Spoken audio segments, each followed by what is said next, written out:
It's another weekend of Premier League action, and round 10 promises to be exciting, except you're Victor and you don't know what you're going to get from the round of action. But anyways, we've given our predictions, and now it's time to give some analysis on what we think will happen in the coming games for round 10.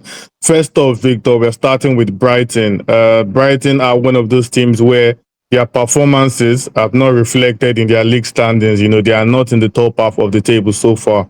But regardless, are we expecting them to beat Leeds easily?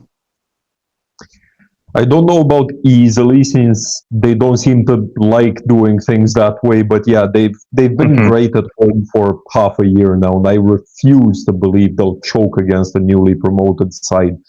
Leeds themselves, they've been all right, but Brighton, I think, will pose a little bit too much of a problem for them to overcome. Fair enough. And Max, moving on to Arsenal. Arsenal continue to fly high at the moment, and people are especially talking about their solid stonewall defense. Are we expecting another victory and maybe another clean sheet against Burnley? It's quite fun that they won 2 games in a row. I mean, Burnley, but overall, looking against the bigger sides, they lost all of them against Villa, City, Liverpool, even United and Spurs. So, yeah, it definitely looks like Arsenal going to win this one, but for some reason I feel like they can concede a goal. Fair enough.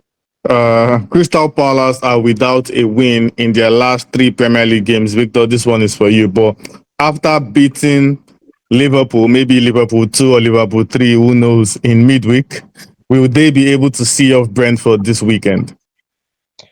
I think so. I mean, if you look at the 3 games you mentioned, I don't believe any of them could have been considered easy. Everton away, Bournemouth at home, Arsenal away. I, for one, can't exactly fault Glasner for only getting 1 point out of them, but Brentford are definitely there for the taking. I mean, Palace, morale-wise, they're going to be great. They beat Liverpool for a 3rd time in less than 3 months. And let's not forget, Brentford, they only have 1 away win in the Prem this season, and that was against the piss-poor West Ham side. Yeah, fair enough. And over to you again, Max. Fulham are the bookies' favorite to win against Wolves, but is there a slight possibility of an upset? I mean, Wolves would love to, but it just doesn't look like that because Fulham won 7 out of last 9 games at home, only losing to Arsenal, and it doesn't look like Wolves are the type of Arsenal team, and they also lost a lot on the road. They lost 7 of last 9 games or so yeah, we would love to see Wolves getting at least a draw, but for me it looks like Fulham gonna pass this one. Fair enough. And back to you, Victor, just on a final note. Manchester United are on a roll at the moment with 3 consecutive Premier League wins and 4 out of their last 5 games. They've won 4 out of their last 5 Premier League games. Do you think they'll be able to make it 4 against Nottingham Forest?